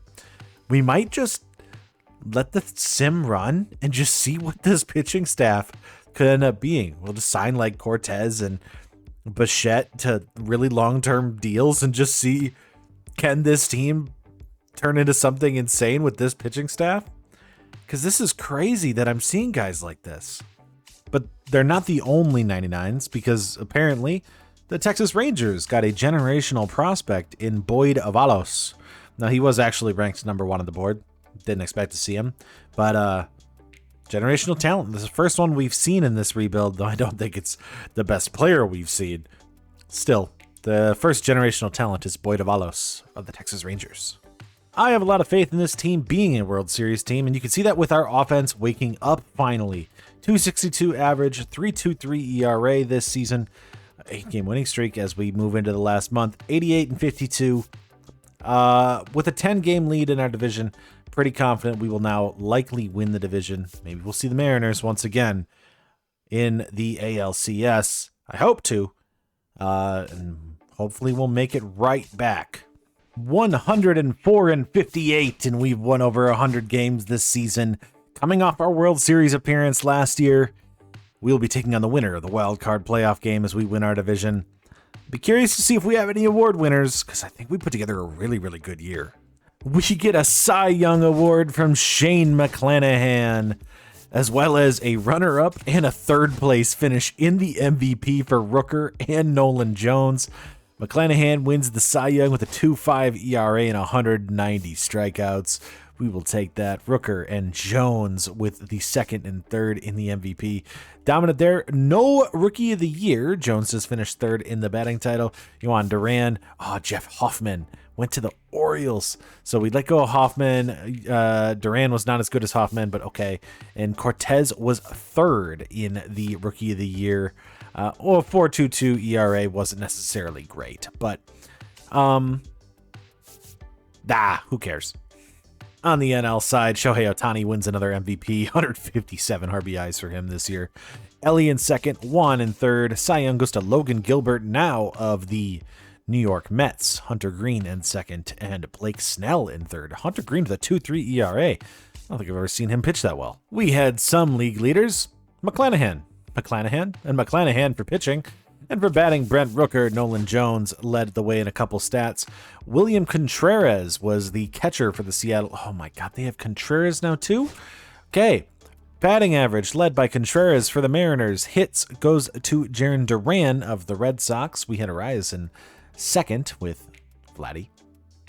Tied with Vladdy. So our first baseman and our old first baseman tied in second. And then our home run leader was Brent Rooker, 40 for us, tied with Jordan, and Nolan Jones was in third. And we saw some of the pitching stats. Yohan Duran leads the way with 52 saves, tied with Jeff Hoffman, our former closer. Our ERA crown goes to Shane McClanahan with a 2.5 ERA. And then in strikeouts, Freddie Peralta led the way with Shane McClanahan right behind him with 190. So did he come close to the pitching? Oh, he did. Those strikeouts would have been enough to get him a pitching triple crown. He didn't get it because of Freddie Peralta's 3 strikeouts. And on the NL side, Ivan Herrera with another batting average crown. I'm starting to think that might be a guy we want to look at. I mean, I should know that. He was really, really good last year. In real life, we did take a look. He was on one of our Moneyball teams last year because of the stats he put up. But very good in this game. I mean, consistently leads the way. Be curious if you could get him 162 games, what he would look like, because he's a very, very good catcher and a low overall too. So hits, IKF of the Reds led the way, and then home run leader Shohei Ohtani with 48. For the pitching staff, Jason Foley led the way with saves in the NL, with the Mets with 49, tied with Jojo Romero of the Cincinnati Reds. ERA crown goes to Christopher Sanchez with a 2.19 ERA, and your strikeout leader is Spencer Strider with 217. Luis Patino got sent down for us. He had a 3.43 ERA and 115 innings. I mean, that's a lot of pitch. He ate a lot of innings. And at a 3.43, we'll take that. I don't know why he pitched so many innings. Did he get 87 appearances? Wow. But our actual pitching rotation, Walker Buehler, yeah, this is why it didn't make sense. Why did Patino get 115 and Buehler only got 23 innings at a 3.8 ERA, 1.31 whip? And Casey Mize moved over to the bullpen after I was just seeing Bowden Francis play very, very well. So Mize in the bullpen had a decent season, nothing great. Gel 2.35 with a 1.0 whip. Coleman 2.92. Beck 3.61. Jax with a 2.96. And Yohan Duran led the way with a 2.74 and 1.14 whip. For him, your Cy Young winner, Shane McClanahan with a 2.51 ERA and a 0.97 whip. Brady Singer right behind him with a 3.04 ERA and a 1.23 whip. Diego Cortez, our rookie pitcher, is a 92 overall already. 4.22 ERA, 126 whip or 1.26 whip. Not like perfect. Would have liked to see him be a little bit better, but look, he's progressing. I think one thing is he did not have the hits per 9 to be perfect. So I could see why he didn't end up being great for his rookie season, but he's a rookie. You generally aren't expecting that level of pitching prowess. Barrios with a 3.22 ERA, 1.13 WHIP, and Bowden Francis with a 2.03 ERA and a 0.92 WHIP in 137 innings. I think the 150 is the limit to have gotten an ERA crown because he was phenomenal this season. Francis has been phenomenal the whole rebuild. I would say if you are looking for pitchers who probably have value, because I'm going to guess not that expensive to get, Bowden Francis is a stud. Blake Sable got sent down, had a really bad year. After being and kind of taking our catcher spot in 2026, just kind of gotten worse. Really wasn't that good this year. Still had a 303 on base percentage. Alec Thomas got sent down, or, we never brought him back up, and he wasn't very good. And then Lo Perfido, we brought him up. He was mediocre. So a couple guys did get sent down this season. But our main interest is on our actual lineup. I see a lot of flames on the left side, but let's take the bench first. Gabriel Arias, not good. Henry Davis only was up for 18 at-bats. Clase, 219, nothing great. But Luis Arias, a 299 average, 22 home runs. He is up to 99s in the contact stat. He is back to where he should be. Looks really, really good this season. Xavier Edwards, a 300 average, 12 home runs. Love to see that. He gets on base a lot too. 384 on base. Nolan Jones did keep up the production from last year. Not to the same extent, obviously, but I'd say hitting over 300 is good enough to be comparable. Did strike out a lot, but still was a very, very good season for him. 37 home runs, 42 doubles this season. Still had a 968 OPS this year and 7 WAR. So not the 9.7 from last year, but still really, really good. Brent Rooker, 40 home runs, 111 RBIs. He is our Jose Bautista, I guess. Like, I really would say it's tough to describe what we're getting. I guess he'd be our Bautista because of the first few years of it, but, whatever. Ryan Jeffers, 19 home runs, 256 average. Santander, 34 home runs. I mean, finally did something decent. He's been pretty poor so far. And then Clement, I guess, is the DH here. And then Varsho and Jimenez was decent. I mean, he's a defensive second baseman. We'll take anything from this. He's just so much money for somebody who really doesn't feel like he provides a lot of value for us. But I guess 3 WAR is not bad. So as we move into the playoffs, do we bring anybody up? Do we bring Sable back up? Probably not. I think we're just going to roll with this and see what we can do for another postseason run. As we start the postseason, we have the Athletics. That's a fun matchup considering that we have Brent Rooker now, and we gave up a lot to them. For them to still be this competitive as we made that move, they must have really, really bolstered their pitching staff. I mean, I see they have Justin Steele, and we gave him a ton of assets too. So interesting matchup for our first round. We're going to go McClanahan versus Steele in game 1. We take that one 2-1, getting the victory. Brady Singer versus Nick Lodolo in game 2. We win that one 9-5. Casey Mize takes the victory.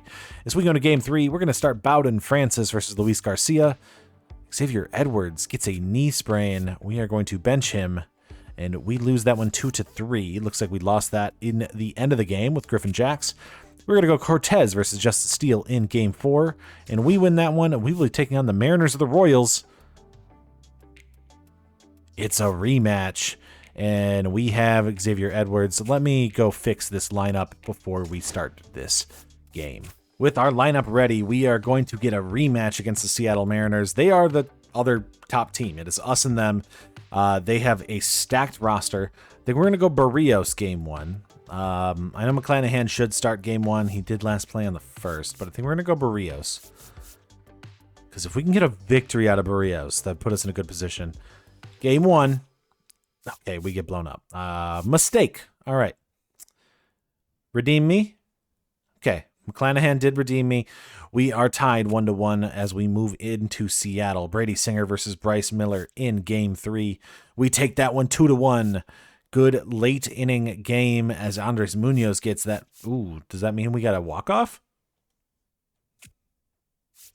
Not a walk-off, but oh yeah, we are in Seattle. What am I talking about? But a go-ahead run in the 9th to win that one 2-1. We are up 2-1. Bowden Francis going against Luis Severino. We lose that one. It is 2-2. The rookie is going to go against Brian Wu. We win that one 3-0. Diego Cortez pulls it off. He has been phenomenal so far in the postseason. Okay, Barrios versus Kirby. We win that one. And we're taking on the Reds with McClanahan. We've saved his energy just in time for the World Series. The Cincinnati Reds are in there. Close games all around. Cincinnati Reds. Okay, so they have Hunter Green, Andrew Abbott. This is just the Cincinnati Reds, isn't it? Like if I look at they're probably just their team. They have yeah. This is just the Reds. There's really nothing different about this team. Besides Castellanos is back. I'm scared. McClanahan versus Green here in Game 1. All right. We get the victory 3-2. We'll take it. Good game there. It looks like it ends up being a win near the end if Jack's got that victory over Jojo Romero. Game 2, Singer versus Abbott. We lose that one 1-4. We are going to go into Cincinnati, tied 1-1. Bowden Francis is going to get the bump on Game 3 against Rhett Lauder. We take the victory. We are up 2-1. Diego Cortez versus Chase Burns, the two pitching prospects. Who's going to come out on top? Diego Cortez is phenomenal. We are up 3-1. I think we're going to have to jump in. This is up 3-1. We're going to jump in, and Jose Barrios is going to get the bump. Quick manage here for us. They're 87 and 75. I'm hoping, as we play in Cincinnati, that we can pull this off. We have extra bats if needed. Is anybody playing bad? Jeffers. Santander.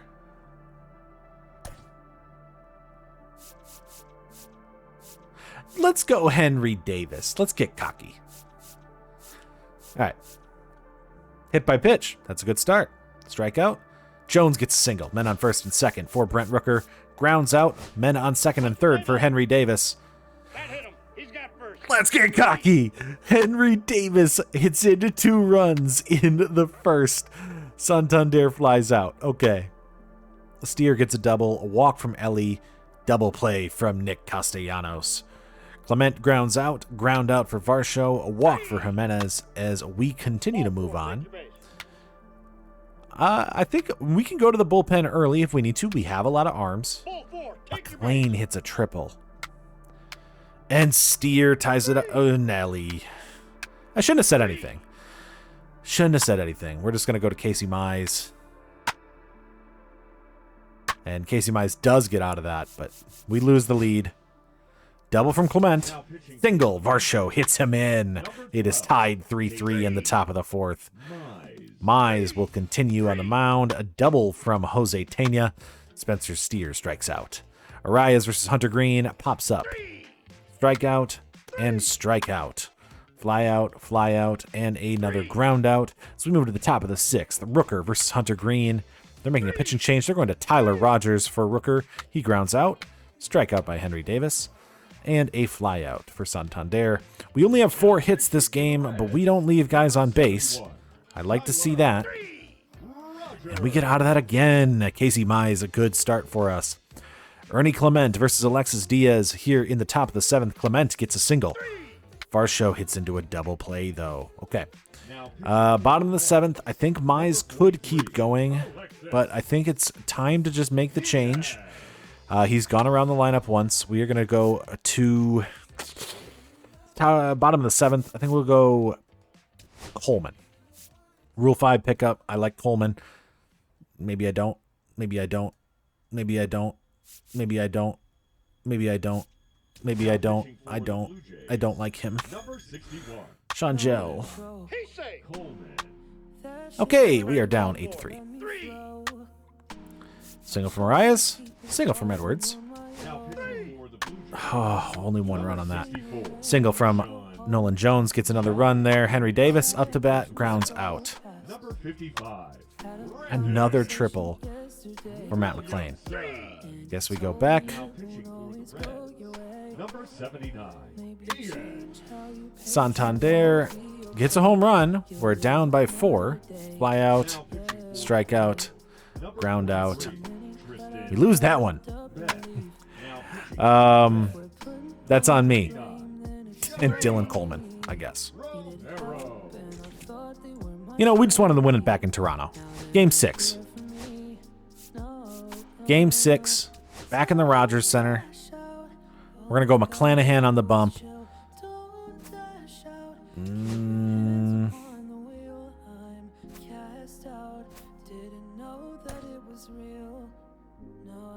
And we'll just stick to it. All right, McClanahan. Buddy. Gets out of that, but that did not make me very comfortable. Single, men on the corners for Brent Rooker. He gets a run in on a single. We are up 1-0. Our show does not get it, though. Single from Yohan Moncada. Fielder's choice. Another single. Encarnacion Strand gets a flyout. Men on first and second for AKF. We get out of that. Jimenez strikes out. Jeffers strikes out. Clase grounds out. Single, strikeout, flyout, and caught stealing. It's that they have gotten a lot of men on base. I'm not very confident right now. Our pitching has not made me confident.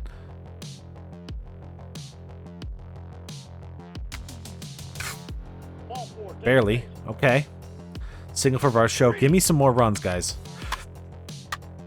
Thank you, Ryan Jeffers. Oh, it's like I asked for it and he gave it to me. We're up 3-0. Oh, my God. I'm glad I decided on him. Fly out, double, strikeout, a walk for Castellanos, and a fielder's choice gets us out of that. I think that's the end for McClanahan. He's just scaring me. A fly out and a ground out here. Yeah, we're going to make the pitching change. McClanahan is tired. Would like to go back to Mize, but I think we're going to go Bueller.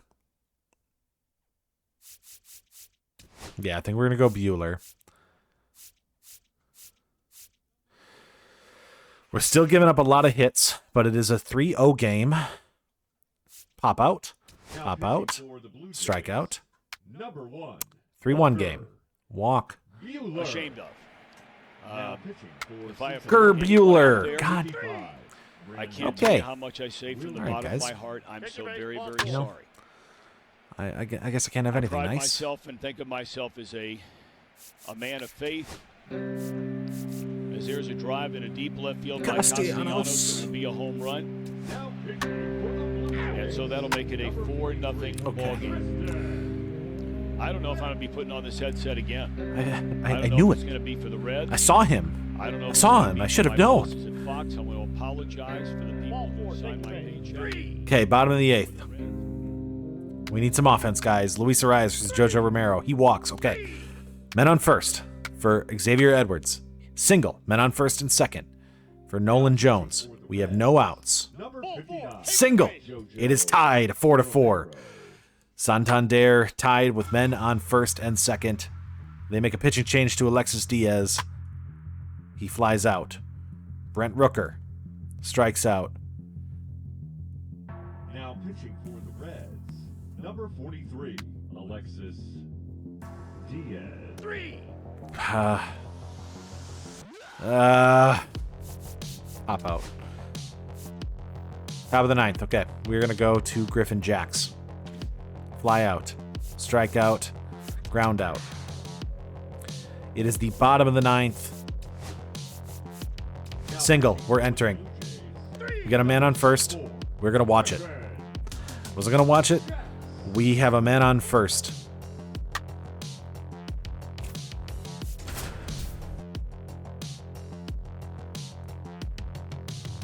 I don't know what just happened there. Oh, I hit the button. So, Team select. Let's watch this game. Can we get there? Ryan Jeffers is on base. He's at bottom of the ninth. Game 6 of the World Series. Alexis Diaz with the pitch. Jeffers hits it. That's going deep. Oh, I thought that would get over his head. We almost had it on the first pitch. Oh, that would have been nice. If that got over his head, that might have been enough. Jonathan Clase. Can I... Yes, we're going to do this quick. I'm going to jump back over to me. I'm going to make a substitution. Clase is going to come out. They have a righty on the mound. We're going to bring in Eloy Medina. Yes. Has not played a single game this postseason. He is going to pinch hit in the 9th inning of the World Series of Game 6. Let's just give him a shot. Strike one. I mean, no one else has ever done that before. Maybe Eloy Medina will be the guy. Fouled it off. 0-2. Maybe not. All right. Down 0-2. Eloy Medina. Crushes it foul. Bow to the 9th. 0-2 count for Eloy Medina. Pinch hitting in his first ever postseason appearance. He takes the pitch. Low and inside. 1-2 count for Eloy Medina. Pickoff attempt over. Andres Jimenez gets back on base. Still a 1-2 count for Medina. With the pitch. Ball inside. 2-2 count for what, like the rookie, actually. Takes the pitch. Another ball. 3-2 count. Just stay in there. Stay in there, Medina. Luis Arias is coming up next. Just need you to stay in there, buddy. Can he do it? With the pitch. He swings and misses. Does not come in clutch. But 2 outs. Andres Jimenez is on base for Luis Arias. In the bottom of the 9th. Pickoff attempt. Jimenez gets back on base. Luis Arias is 1 for 3 on the day. He is hitting .268 this postseason. Can he get another one in? Ball up high. 1-0 count. He's 5 for 20 in the World Series so far. Has a home run. RBI. Will he be a hero today? Will Luis Arias finally be the hero? With the winning run on at first, here in Game 6 of the World Series. Oh, he hits it. Is it going to get down? It gets down. But they stay first and second. I heard the crowd chant and I didn't say anything. He does get that ball to land down in the grass. If the left fielder isn't there, that is a really good defense. Xavier Edwards is going to come up to bat now in the bottom of the 9th. Then on first and second. He takes the strike up. Oh, they called that a ball. 1-0 count.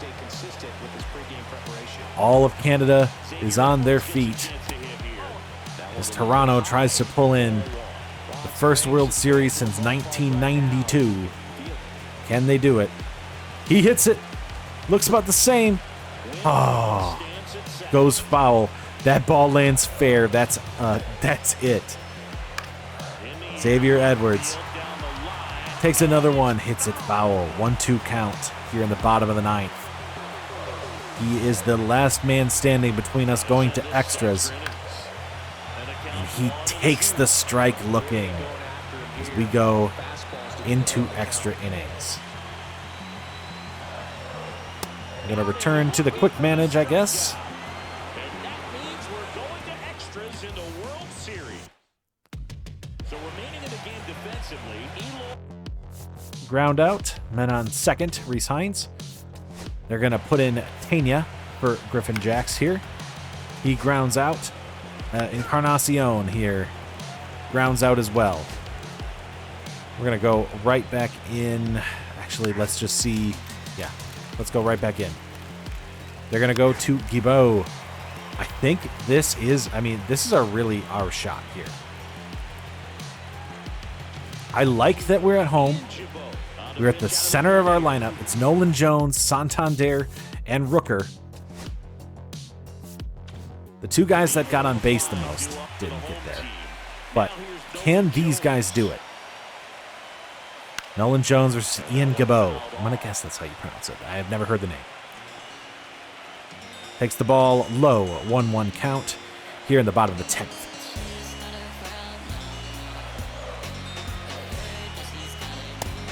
Another ball outside. The slurve does not break, leaving a 2-1 count for Nolan Jones. Another pitch. That's going to ground right up the middle. Nolan Jones is going to get on base here in the bottom of the 10th. He is on first with Santander, I believe, up next to bat. Yes, Santander has not been great this rebuild. Can he redeem it all right here? That ball is going to go right to a glove. Curved at the last moment. That ball looked good. Looked like it could have gotten to the gap. It did not. Brent Rooker is going to come up to bat with one out in the bottom of the 10th. With the pitch.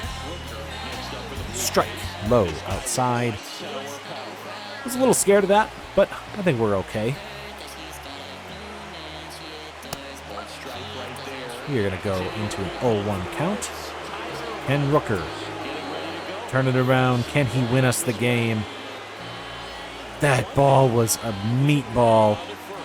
He swung and missed. 0-2 count for Brent Rooker. Here in the bottom of the 10th. With the pitch. No doubt about it. Brent Rooker hits the walk-off home run in the World Series. Brent Rooker.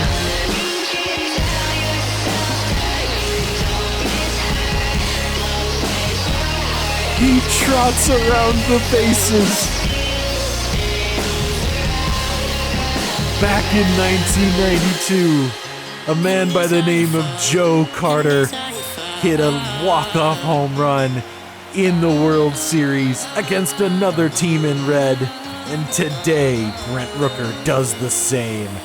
He takes a pitch low and outside, and he watches it fly right into the metallic grandstands of the Rogers Center. All of Canada watches that ball fly as your Toronto Blue Jays are World Series champions once again. A team full of misfit toys, as we have stated. We picked up and signed a bunch of random players. Only Diego Cortez, as well as Bowden Francis, were original Blue Jays. Every other player has been replaced. And it was good enough to come away with the World Series here in 2028. It can't go anything better than that. Brent Rooker. I just got to see it again. Welcome back on the show as we see some of the final moments and reactions in this World The Reds Series fans clinching game. don't know what to do. We just won on a walk-off. Guess that's how you do it. Your World Series MVP is Nolan Jones, though I feel like it should be Brent Rooker with the walk-off. But he gets the playoff MVP, so it's okay. We are World Series champions here in 2028. And, I mean, successful challenge? I'd say so. We turned this team inside out. We lost Vladdy, we lost Bo, and we basically picked up guys that are not top players. I mean, Xavier Edwards has been tossed around teams. You can look at Luis Arias. He's been tossed around teams. Nolan Jones. I mean, while recording this, I saw he got traded back to the Guardians. So he, I mean, Rooker has been tossed around teams. He's a little bit of the odd man out in this case. But we did it. We won an MVP. We redeemed a bunch of players and turned them into heroes. I think we've succeeded. I do kind of want to see just a couple more seasons of Diego Cortez, but I think this is it. I'm really satisfied with how that went. A walk-off from Rooker to end the game. Doesn't get any better than that. We're going to let the CPU take over. I'm just going to let them run another season. We'll see how Cortez does. If he ends up being amazing, maybe we'll do a little bit of an extended rebuild as well. But I'm just going to see if they can repeat when I take my hands off the wheel. And, yeah. Wow. What a year. What a year. Talk about trying to run it back. They're bringing in Kyle Schwarber and Gunnar Henderson. All right. Have at it, CPU. Well, I gave the computer control. They went 115-47. So, and they lost the last game. So one game off of it all. Awards: Cy Young from McClanahan, batting title from Arias. McClanahan was second in the MVP. I mean, Arias hit 332. It's just okay. All right, league leaders. Let's just be quick. McClanahan 209. McClanahan. Xavier Edwards at triples, stolen bases. Just okay. All right. This team is crazy. Gunnar, Brent Rooker, Gunnar, Jones, Santander. We had 4 guys hit 30 home runs this season. What about our team? Or how did they actually do? Edwards hit 290. Arias hit 332. 288 from Nolan Jones. 265 from Rooker with 439 home runs. 284 from Gunnar. 246 and 31 home runs. 260, 261, 240. Henry Davis hit 327. I think we've successfully redeemed him now. Eloy Medina hit 206 in his rookie season. What about our pitching rotation? Your ace had 209 ERA. Cortez, not as great, 396, 123 ERA. Mize had a 371, 272 from Brady Singer, 423 from Walker Buehler. Bowden Francis was really good. Our just bullpen was amazing. Yohan Duran was really good with 43 saves only. 43 saves. I mean, I feel like you should have more when we win 115 games. But, okay. Can they do it again? They get Seattle in the first round. They win game 1. Cortez in game 2 loses that one. Game 3, Casey Mize versus Giolito. They lose that one. Game 4, they win that one. Can they come back? McClanahan versus Wu. We do win that one. We are taking on Houston. Cortez versus Peralta. Mize versus Garcia. McClanahan. Oh my God.